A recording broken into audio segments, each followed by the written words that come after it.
আমরা তোমার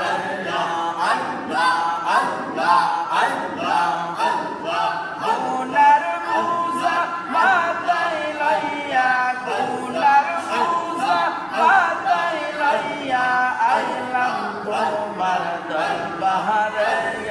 আমরার গুনাহ মাফ করে দাও নবীর খাতিরে আল্লাহ আল্লাহ আল্লাহ আল্লাহ ও মাবুদ মাওলা রে ডাকি আমরা তোমার বাবা আল্লাহ আল্লাহ আল্লাহ আল্লাহ লা ইলাহা ইল্লাল্লাহু মুহাম্মাদুর রাসূলুল্লাহ